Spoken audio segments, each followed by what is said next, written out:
What's going on, my fellow Jedi and Padawans? Welcome back to another Jedi gaming video. Thank you guys so much for coming back to the channel, and if you guys are new, welcome. We got a banging reset for you today with a nice King's Fall guide going over every single encounter, as well as our 3 secret chests that we can grab inside of the raid here. But before we go over that, wanted to touch on this giveaway with Pixio and a 24-inch 144Hz monitor. This thing is absolutely gnarly. Love its 1 millisecond refresh on it, so you're not going to miss anything in game with this bad boy. Make sure to hit that link down below in the description to enter into this amazing giveaway. So we're going to go over this stuff as quickly as we can, just because it's going to be a little bit longer video, since this raid has 5 lootable encounters, as well as this opening encounter here, plus 2 jumping puzzles. So to start off, when you load into the Hall of Souls here in the King's Fall raid, you will see 2 relics sitting up on some statues. This is what we use to slam 6 different times inside of these thrall statues up in the middle hallway. Now when you pick up these relics, they will make the person that picks them up unable to double jump or do anything besides do that melee swipe and slam that relic, so everybody else is going to have jobs of clearing ads and opening doors for the relic carriers. So the way that we open up this initial portal to actually start the raid is we send 2 people on the left side, 2 people down the right door, and then 2 people stay in the middle to clear out ads in that middle room and open up all the doors. So what I say by opening up doors is, as you can see, when we pick up these relics, there will be some taken blights and taken doors that cover the different areas that we have to run through.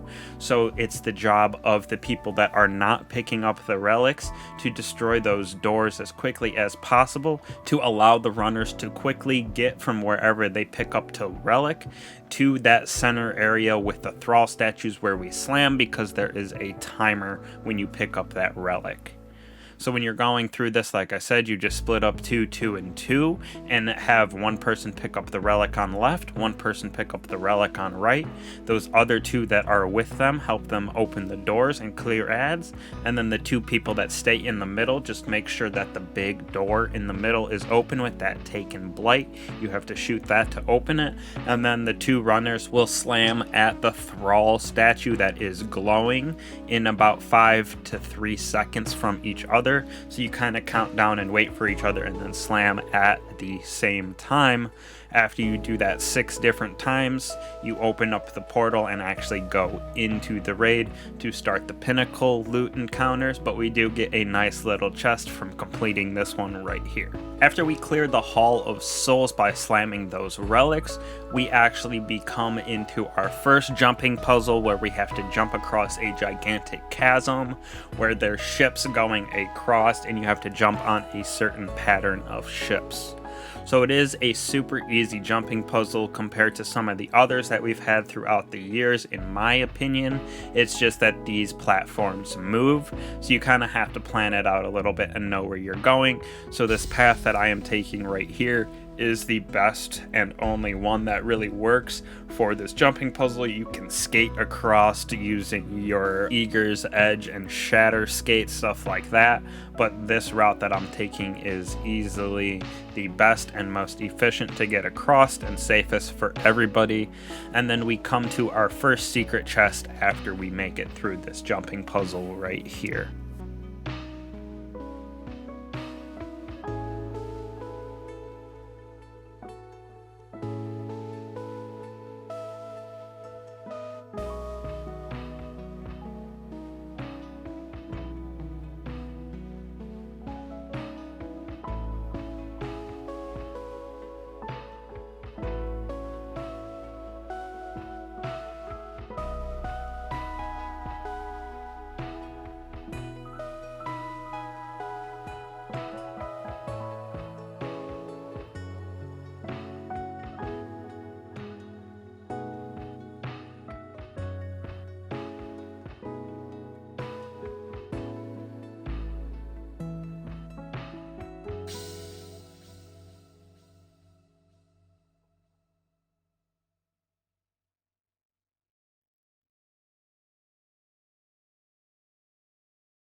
Moving on to our first secret chest right here, it is, as a reminder, going to give you mods for the raid, as well as items that you have already earned from the raid. So you're not going to get anything new from these chests, and if you've only gone through 1 or 2 encounters, then you will only get those certain weapons or armor pieces that you have already obtained.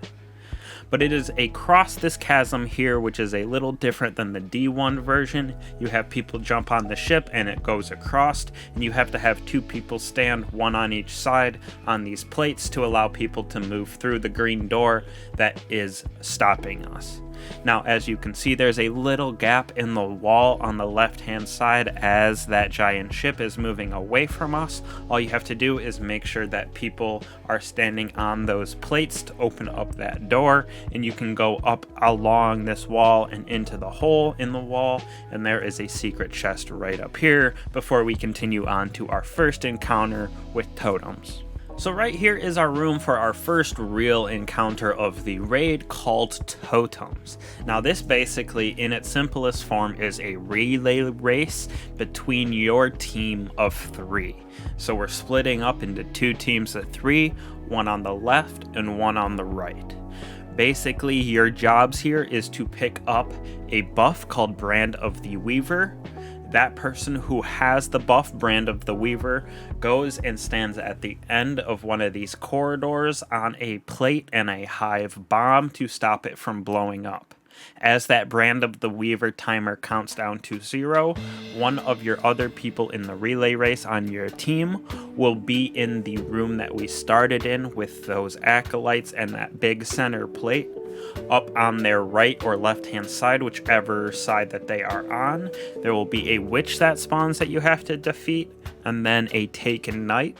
Once that Taken Knight is defeated, it'll drop the Brand Stealer debuff, if you will, where that person then has to run and meet the person that was standing on the plate with Brand of the Weaver and steal it from them by interacting with them and take their place on that plate or bomb in the room.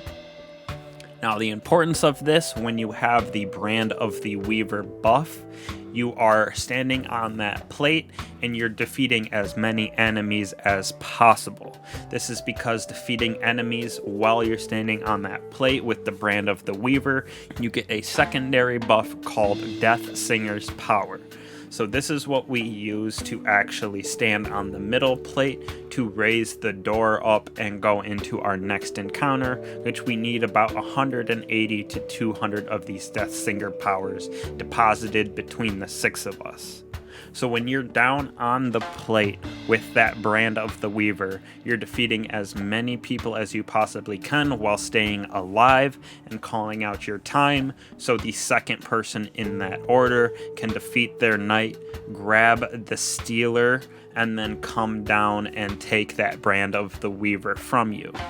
Now this is a 3-person race just to make it easier, so that third person in the order is just going to be helping ad clear and helping with the knight and witch up top. Now once you get that Brand of the Weaver stolen from you, you will keep your Death Singer's power depending on how many defeats, like I said, you had while you had the buff.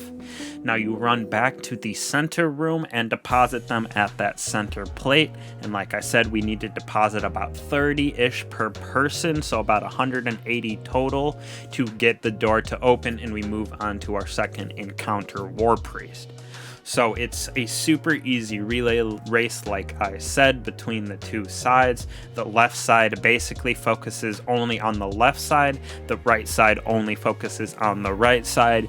Besides, at about halfway up and about 75% of the way donated, you will get an unstoppable ogre that you have to deal with, but it is pretty squishy. 2 Galahorns seem to defeat it without even stunning it, so just make sure you got your pulse, shotgun, or sword or melee to stun this if you're worried about it. But that's all this encounter is. Like I said, person with the Brand of the Weaver stands on the plates and gets defeats in the room to stack up that Death Singer's power. The second person in line is up top, defeating the Knight and the Witch to get the Brand Stealer. Then they come down and replace the person that was on the plate. That third person is just helping with ad clear and rotating up on top once that second person gets the brand stealer, while the first person is running back to that second room to deposit them at the center plate to raise the bar and actually open up the door. Super easy encounter. Once you deposit them all, easy peasy, the door opens and you get your loot. And we're on to Warpreist, which day one was definitely one of the hardest encounters. Next off right here, moving on to the Warpreist encounter for the King's Fall here. Again, we're going to be splitting a part into groups of 2 seem to work the easiest. 2 on the top left, 2 in the middle, and 2 on the right. This is going to be because we are reading certain plates and which glow and which doesn't to start our damage phase on the Warpreist, which I will explain in a second here. So for our team compositions, our 2 people on the left, we're going to have one person that is standing on the plate reading always, and the other one is ad clear. That's basically the same thing for each of the spots. So we're going to have a reader on left and an ad clear on right, a reader on middle and an ad clear on middle, and then a reader on right and an ad clear on right. Now this just matters because it's easiest to have one designated person to worry about reading instead of multiple people jumping on the plates, because if the order gets screwed up too many times, the boss will just immediately wipe everybody. So to start off the encounter here, everybody, those 3 readers get on their plates and then get off, and that'll start the encounter. We start by everybody clearing out their ads in the middle, left, and right. We'll have to deal with Hive at first, and then a certain amount of damage will get taken. There will be a couple yellow bar and orange bar in witches and knights, so you just got to make sure you stay on top of those. Once we kill and defeat enough enemies and those knights that come out with the swords, you will see the Warpreist in the left hand corner of your screen will say the glyph reading process has started. So right there, this is where our readers and our ad clears start to come into play. The way that we were doing it is the reader in the middle will always start because they can see all 3 of the different platforms very easily. Now what I'm talking about here is when you stand on a plate, you can see the left and the right. Up on the very top, there is a white almost bulge coming out of the back of it. If it is glowing white, that is the plate that we have to stand on, and if it's not glowing at all, it is not the next one in rotation. So the whole point of reading the glyphs in this part for Warpreist is you stand on the plates in a certain order, and once you stand on those plates, he becomes open for damage. So we start with the middle person so they can read everything in the room a lot easier than the left and the right. So the center person steps on their plate and reads what they see. If the first one is left, the middle person has to step off their plate, and then the left person steps on and stays on their plate because they are the next reader, so they can see if it is middle or right. So the problem with the middle podium, seeing if it is glowing or not, is very, very hard to tell. So basically, if you don't see anything glowing when you step on your plate, that means it is the middle plate next. So in this order that we are going, the left stepped on, and then once they are on and staying, they can see which one's glowing next. And let's say it's the right one is white, then the right plate gets on, and then you know that the last and third plate will be middle. So the middle person stands on their plate while the other 2 stayed on. And after you do that 3 plates in a row, you have the ability to do damage, which again, we get another thing called Brand of Initiate, which we use to stand inside of the Aura of Initiate, which allows us to do that damage. Not really worried about the names, but it's kind of the same process as we were doing in Totems. Once we get that damage process to start, you stand inside of the person with that Aura of Initiate. You can see a red bubble around them, so you have to stand inside of that bubble, and they will have a timer counting down from a certain time to 0 with the ability of the other people in the room to steal their brand.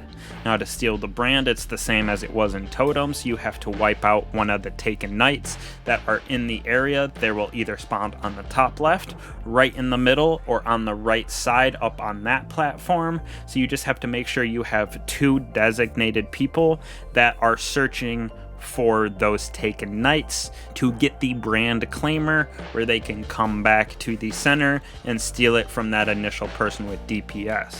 This just helps keep the DPS phase going on longer, so you can do it for 3 different times instead of just that initial one with standing on the plates.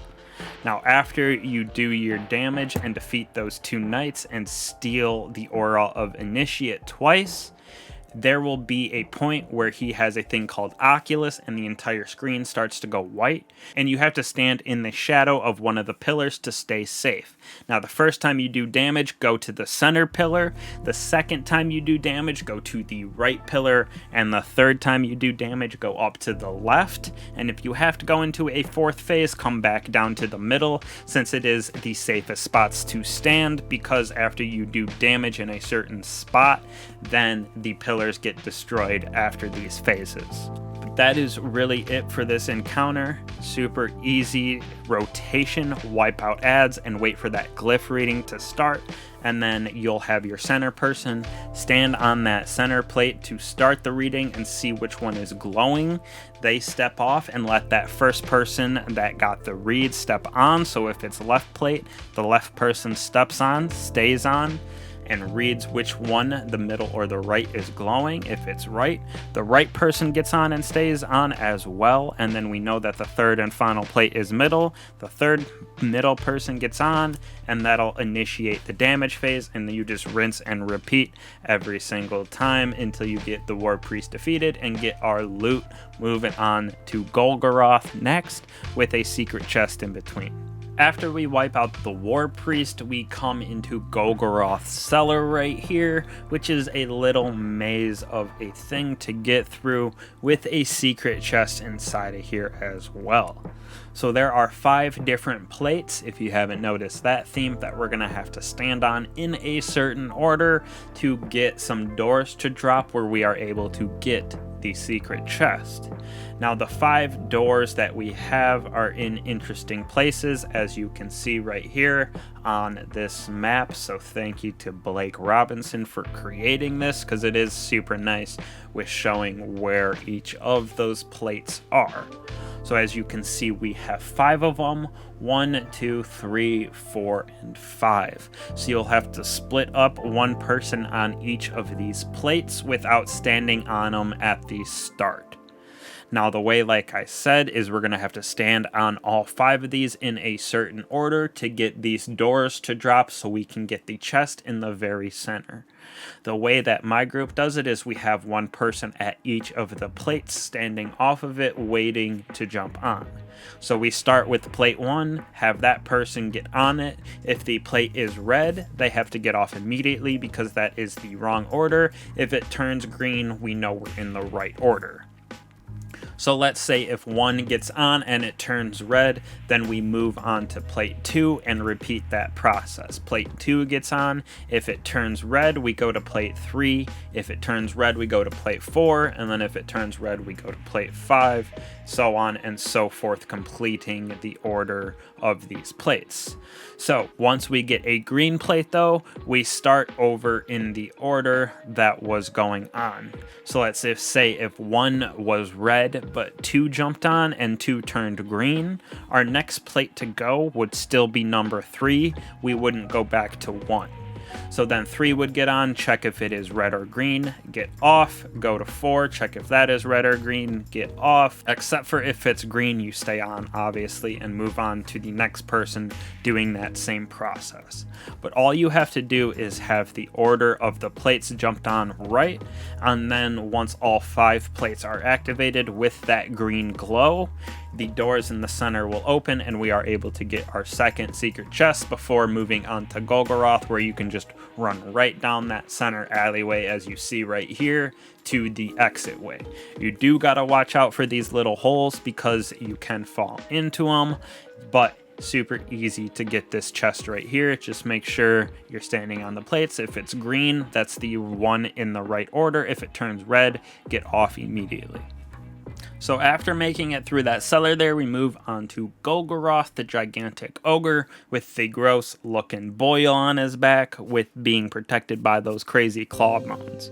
So this encounter is also very, very easy. We're going to have 2 people that are designated to steal the gaze of Golgoroth. This allows the other people inside of your group to do damage, because he won't do damage until his chest opens up on the center of his body. So like I said, we're doing 2 people stealing the gaze while 4 people are doing DPS on our guy. Now, to get to the DPS phase of this ogre here, when we shoot to start it down, you can see that ball that starts the encounter. It's kind of the same mechanic for when we do DPS. After we wipe out enough adds and some knights again with the swords come out, one of those balls will form in the front left, and you have to shoot it down to start the DPS phase, because where it drops, there'll be a little pool that those 4 people will have to stand in to do DPS, while one of the stunners that is taking their gaze shoots him in the back to take the gaze, and then goes and runs around and stands kind of where that pool is, just outside of it, so the ogre turns and faces them, so our DPS team can shoot it in the chest and do damage. Now, a facet of this is people inside of that well that drops when we shoot the little egg sac from the ceiling. One of those people will get chosen with something called unstable light. It's like a little bomb. If you don't run away from your teammates, everybody in that little radius will explode and become defeated. So all you have to do is run up to Golgoroth right under his feet once that timer is getting low, and it'll explode, getting rid of it, doing a little bit of damage and not wiping anybody. Now, for our runners that are stealing the gaze, you have a timer that you start counting down when we do it at about 8 seconds. So the second person that is stunning can get ready to shoot Golgoroth's back to continue the DPS phase. So once that gaze on the first person is at about 5, you can see everybody down low that is doing DPS looks up to the right where the second one of those taken egg sacs will be, to drop it down to continue DPS.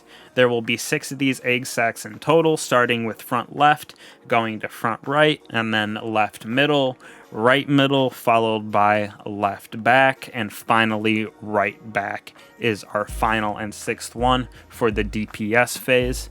So it's super easy to get this down. It's just kind of a timing thing between the 2 people that are taking gaze, as well as everybody staying on top of it that is doing DPS with the unstable light debuff, as well as turning and shooting that taken ball to drop. That gives us that little gooey well to stand in to continue our DPS phase. So all you do is continue to rinse and repeat this process. The first person will take the gaze, come stand behind that first well until about 5 seconds.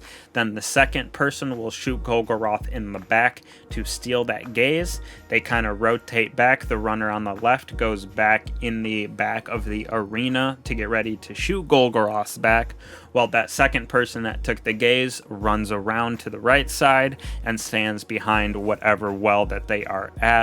So they make sure that Golgoroth is standing facing our DPS team so you can shoot him in the chest.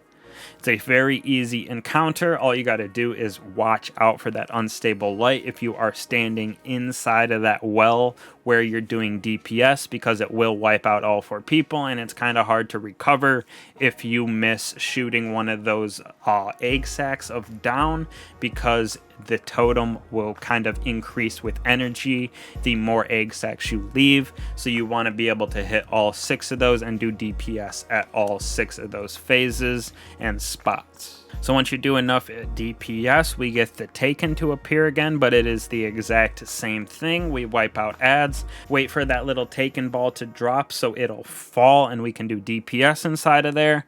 Easy, just got to make sure that the stunners or the people that are taking the gaze are on top of the countdown, because that countdown lets the second person that's taking the gaze know when to shoot the back, as well as the DPS team to kind of start moving to the 2nd, 3rd, 4th, 5th, 6th spot, whatever it may be for DPS. So after we defeat Golgoroth, we move on to our second jumping puzzle, as well as our final secret chest, while moving into our final 2 encounters in the same final room with Daughters and Oryx. So this jumping puzzle right here is this wall of those gigantic hive rammers, if you will call them, that shoot out when you get closer, and it'll either insta-kill you or shoot you for a mile across the dreadnought into the abyss of space. So for this, you just gotta watch out for those and work your way down on these little hive platforms without getting hit by those rammers. Now there will be some areas where somebody will have to stand on a plate to get those little hive invisible platforms to show up, or there are some of those secret platforms around where if you pull out your ghost, you can see an invisible outline of where the platform is, so you can jump over to it. Now following this path right here, once you work your way down the first wall, is where we actually get to our third and final secret chest. You pull out your ghost to kind of see the area where we need to jump with those invisible platforms, and you're gonna work your way to this pillar right here and then up into the side of the wall away from where we're climbing on the opposite side, where we can find our secret chest inside of here.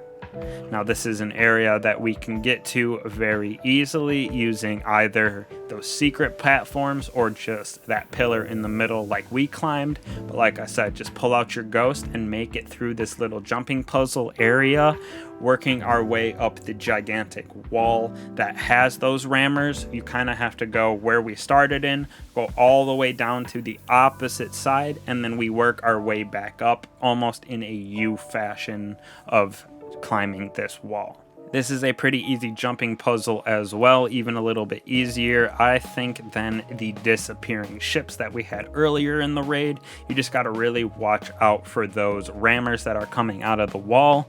But besides that, you just climb your way up around these slammers, and you make your way up to almost Oryx's little throne room, if you will, where we enter our second to last boss in the Daughters, which is a very easy encounter in my opinion, and leads us perfectly into Oryx. So we are finally in the end game right here, if you will, with going through this raid in the final two encounters. Now this one right here we call the Daughters because of those two hive witches, which we will defeat inside of this encounter to claim our loot. This is also the room where we fight Oryx, just the mechanics are a little different, but very similar. So for this encounter, we are again splitting up into groups of 3, a front team and a back team. This works best for us just because of the way these mechanics work, so you can switch it up a little bit. So for the back team, there is 2 designated people on the plates at L1 and R1. We have those closest to the back door, and then we also have a floater. The same goes for the front team of 3. We have a person on L2, which is the front left plate. We have a floater, and then we have a person on the front right plate, which is R2, which is those plates are closest to Oryx when he spawns.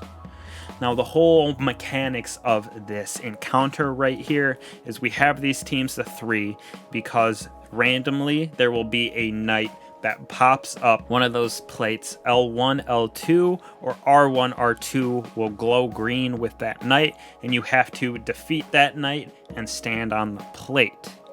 Now, the reason that we have a floater is because randomly as well, one person will get a debuff called Torn Between Realities, which is our runner, which will go to that initial plate that was called out as well. So we will have 2 people on that initial plate that the knight is defeated on, and they will be able to see where there is a blight floating around in the sky above one of the other 3 plates.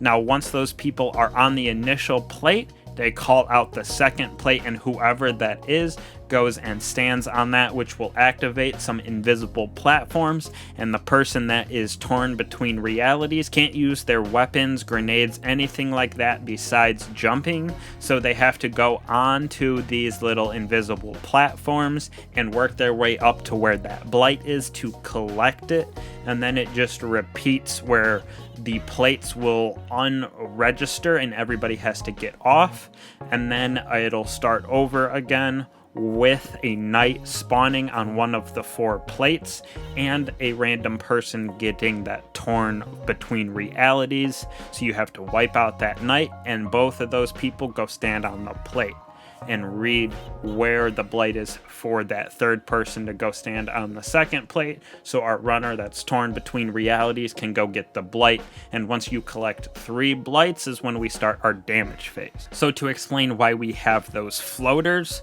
if somebody in the front group, like L2 on that front left plate, gets torn between realities, we need somebody to cover their plate, so that floater in the front will go to L2 and cover the plate, because R2 is still already covered in case it is the plate with the blight.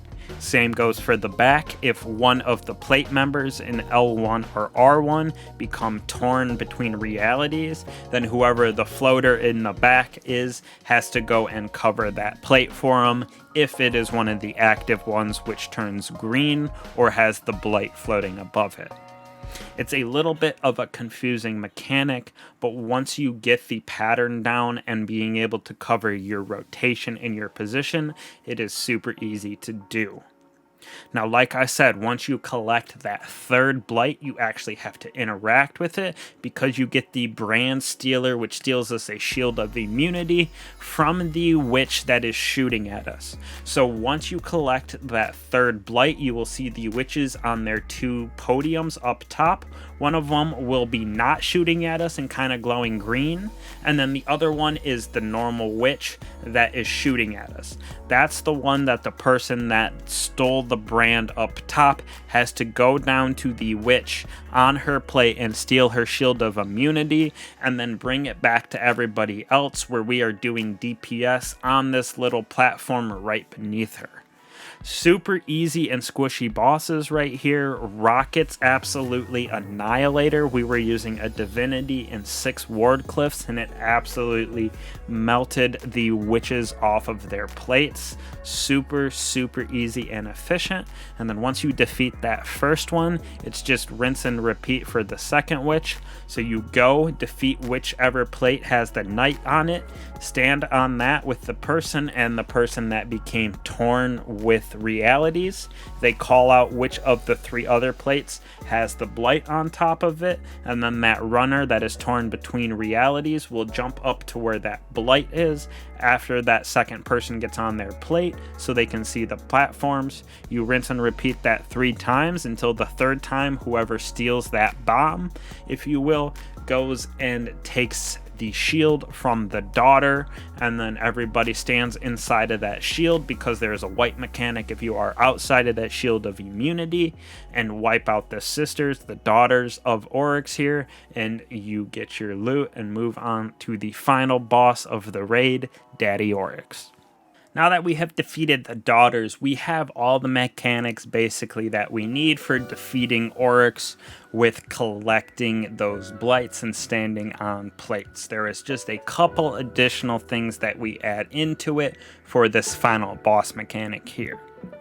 So, like I said, basically the same thing as before. We wipe out some ads in the area and wait for Oryx this time to move around the platform and choose one of those 4 platforms, L1, L2, R1, or R2. Once he chooses his platform, he will take his fist and slam it down on that platform and raise it up.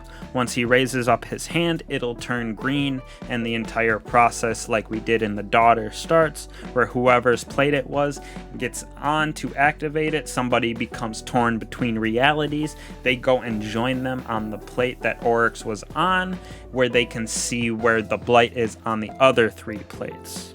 Whoever is covering that plate goes and stands on it, so those platforms become visible again, where our runner that's torn between realities can jump on them and go collect that little blight. We do this again 3 different times, where on that 3rd time we're able to actually have the brand stealer, where this time instead of stealing it from one of the witches, we actually steal it from a knight that comes out towards the end of this phase here, where we have to steal it right from him, and then stay kind of towards the middle, because again, if Guardians are not inside of that bubble of immunity, they will get wiped based on Oryx's wipe mechanic.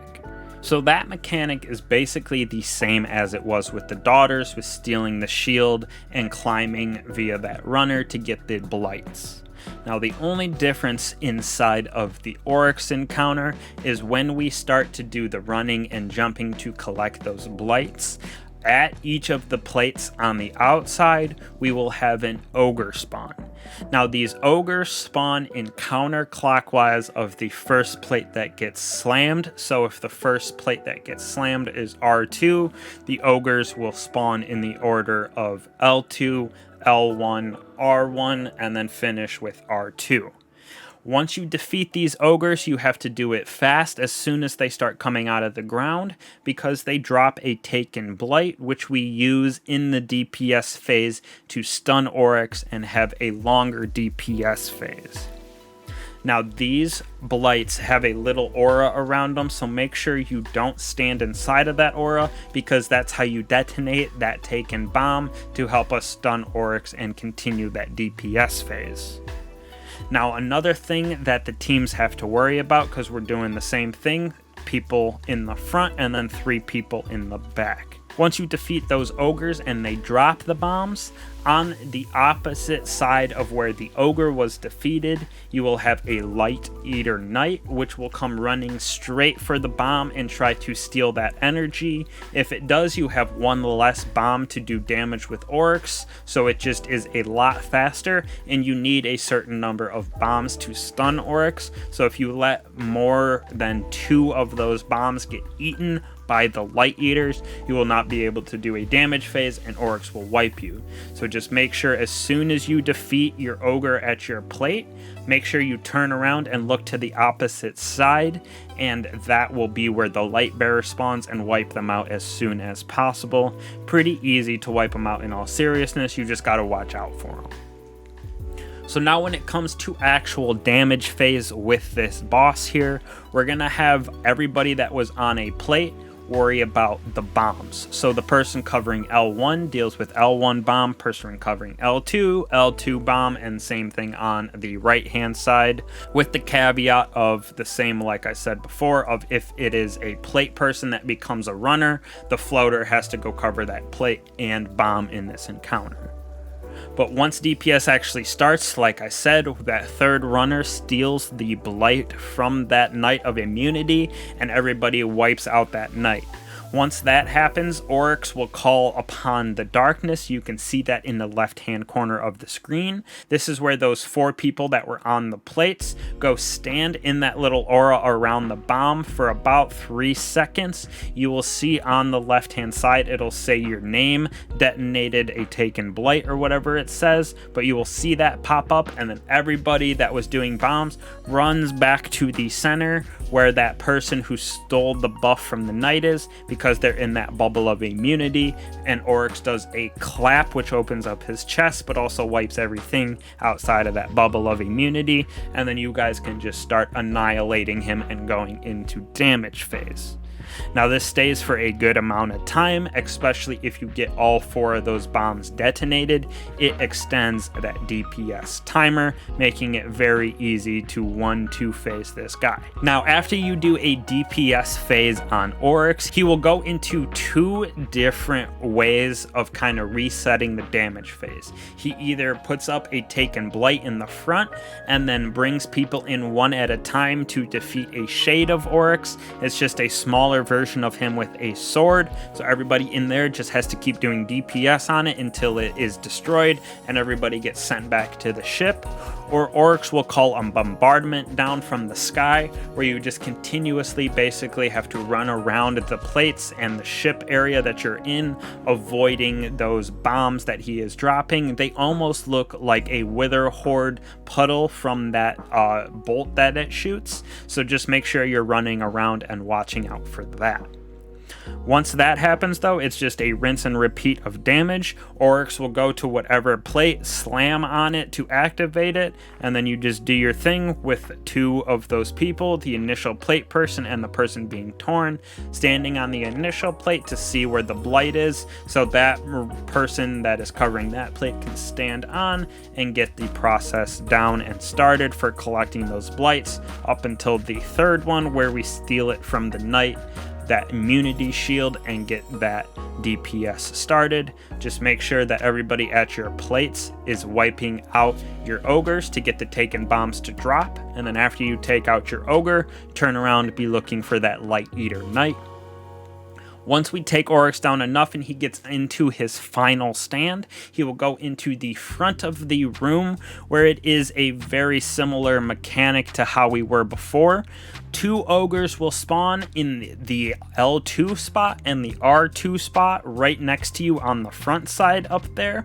Make sure you defeat those ogres as quickly as possible because they will be dropping bombs. If you want to do it in a 1 bomb strat to continue a longer final stage stand, once it says call upon the darkness, whoever is first stands in their bomb to activate it. Once it's activated, you run back to center to do DPS, and then you just rinse and repeat with the other bomb to get it extended, but you really don't need to do that. As soon as he's in his final stand, as soon as you drop those ogres and the blights are out, he will call that upon the darkness for help.